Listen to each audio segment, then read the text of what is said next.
right? 1019, right? Yeah. Mm-hmm. Maybe she went fishing. Let me see.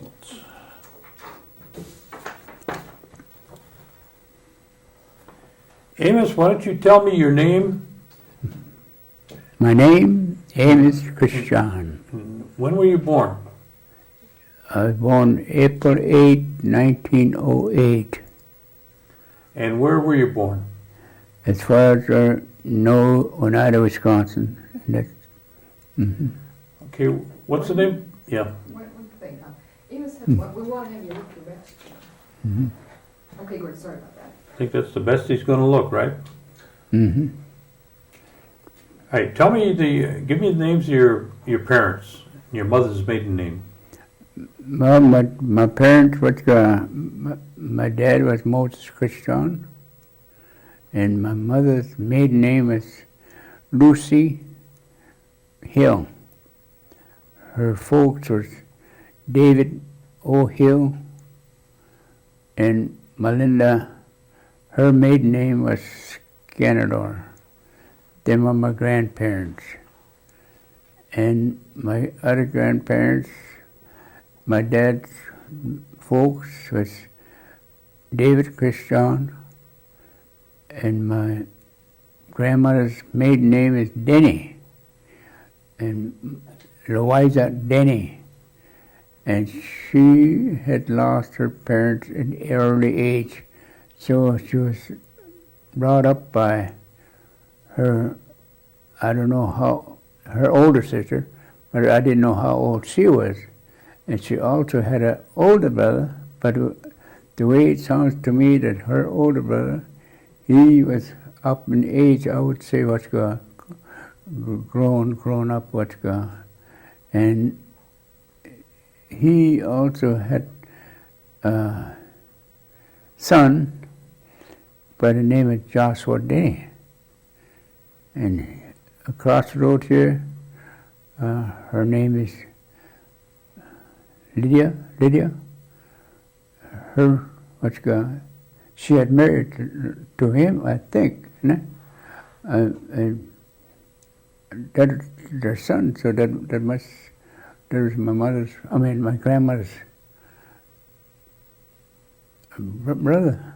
Relation, yeah. Yeah, but how old brothers he was to her, that I do not know. Because all this happened in the early ages. But to me, it looks like Wallace Denny is the oldest brother. That it seems like he was the eldest of them. But how big a family it was, that I don't know again. Tell me about your dad. Tell me about your dad.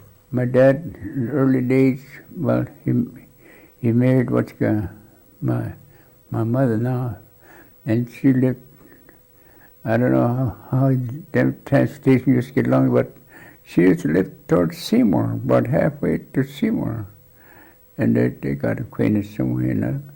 Then he lived in, but at that time, the reason why I'm going to get into the reason why I'm speak the language. I was raised by my grandparents.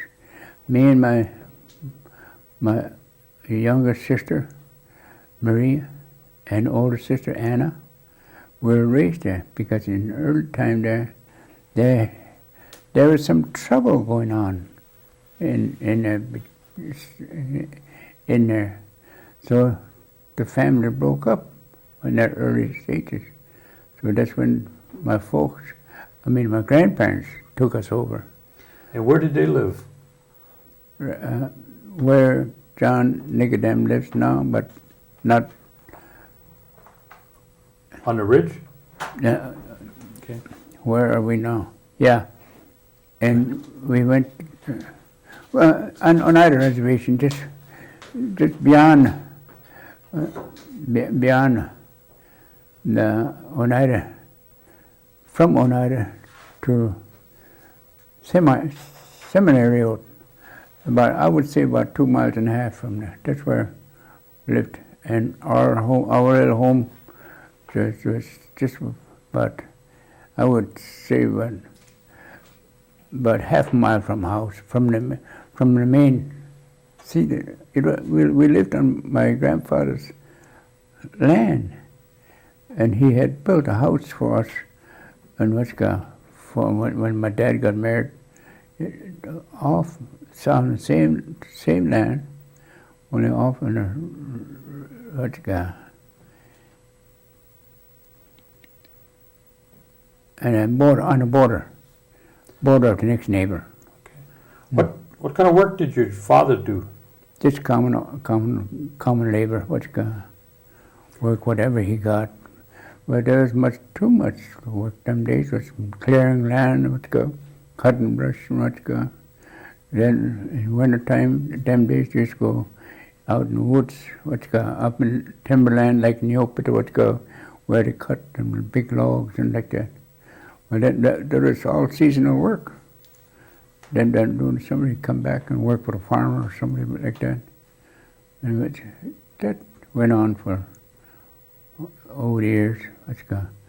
Finally, when my dad, he was sent to the reformatory, by the way.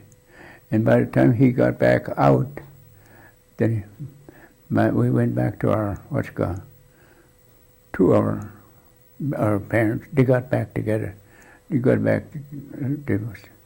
Then it's lucky that not too far from where my grandfather lived, and there was a farmer there. Well, he worked there quite a while, and then that farmer every day, because we had our own house. Then to live.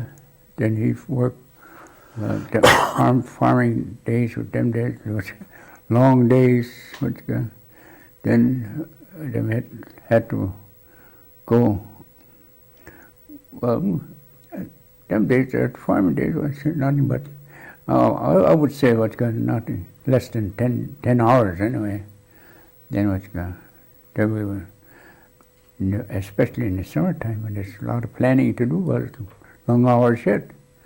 And this was a big farm, so there's two, three farm hand, 2 teams working. There's everything hand planted by horses. There's no tractors or nothing. And so that's the reason why, where I live now, that's part of where it's original land. The farm is still, the original farm is still sitting there. What kind of education did your father have? Well, I would say he had just he went to Carlisle. And how far up in Carlisle he went, I don't know, but Carlisle was only up to 8th grade. So what about your mother? Did she go to Carlisle? No, she went to Kashina. Yeah, they had Indian school up to Kashina. She went to school there. No. What about your grandparents? Did you know if they went to school? That I don't know. And because my granddad, well, he was in Civil War, but he had traveled quite a bit during Civil War days before he got back. And that's the only education I think he ever had, just travel. Your grandfather was a Civil War veteran? Yeah, he had 3 brothers in the Civil War. 3 brothers. Besides himself? Yeah. Did they all return? They all returned, except one half-brother, and he was buried down Atlanta, Georgia. He used to always tell me if it's an event you ever get to Atlanta, there's a military cemetery and at the end of the and that's where he's buried. But he was his half-brother. Do you remember his name? Yeah, House, Back House. And that is, Back House, and that was his half-brother. Did your The age, I don't know where he come into the family there, I do not know. But somewhere. What about your father? Did he serve in the military? That I do not know. And far back, I can tell you, they always say today that my grandfather, he was a Civil War veteran, and my uncle, Thibault, he lives here. His dad, and he was born 1884. And I used to always think that was his dad, but later on I found out that that's my dad's uncle. So according to that, I do not know my my great-granddad. Thibault is a Christian? Yes, Thibault Christjohn, that's my cousin. And Thibault, I think he's 92, something like that. And what happened, he had two brothers. And John Christjohn, that Thibault Chukungwalis, you've probably heard that name in what's got story someplace, Chukungwalis. That's Thibault's dad. And he was in Civil War. So my granddad, he was born 1844, Civil War open. And he was in what's got youngest. He was pretty young when he went to Civil War. Anyway, I think 1862 when my granddad went into Civil War. So then he must have been pretty close to 17, 16 or 17 years old when he went in. Then later on that he never, everything war over and like that. But then he married my grandmother. And she was born 1857. And she was young at the time he married her. So according to that, he was born 1844 and 1857, and he went to war in 1862. Then he came back when they got married, 18. And How many brothers and sisters did your father have? I'll go back to my yeah. Well, he was second to the oldest. The oldest was Louise Christjohn, and Loretta Webster's mother, but Loretta Webster's much younger. And I would say there was about 4 girls. But then the brothers, my dad, Ted, Alpheus, Dave, and Dan. There's that many brothers out there. And as far as I know, they all, Marie, that's my aunt. She's got a son living yet over here. He lives in Duck Creek. Valp Avenue, or Webster. And we went to school together. And she went to school at the time during the time I was going from running away from school to school, jumping around. And one day she come home then I already had ran away from Wittenberg. And during the trip from home, but in the meantime, I didn't finish the story. My dad was working on a farm. Then somebody else came up, the gentleman from Targeton, Wisconsin, Swanky Lumber Company. They came to Oneida looking for help. So they had arrangements already up in Targeton where the families would stay. They were a big lumber company, so they must have lumber. And so what happened there, they got the lumber. My dad up there working, I don't know how many years he worked. He worked there quite a few years. And during that time, I was going to school at Wittenberg, mission school. And I don't know what's the reason, but I thought to myself, one morning, just most likely just under there. And the road was looking straight ahead of me wide. This was early morning. And I think I'll go home. That's what I actually said. So I went down the road. And of course, going down the road, and I don't know, I was going towards Shawano, from Wittenberg to Shawano. And one farmer caught up to me. He had a load of cordwood. He's taking it to Shawano to sell for the, these big bakeries, they, at that time they didn't know coal, they were the hardwood, and they were burning that. And they came back, doing the tribe. He asked me, he said, where are you going? I said, I don't know. So then the story went on then. And I said, my grandmother lives down in Ottawa, Wisconsin. My grandparents. I said, a long time I used to stay with them. And my parents, they live up Targeton. And that's not very far from Woodburg. And so which way are you going now then? I said, I don't know. I'm going. But then he got to me, and he had a son, just the same age as I was. He said, I got a son. This was a farmer. He said, what if you go back home with me? I said, there's a school just a quarter of a mile from my home. He said, day school, public school, Did you go to school, do chores and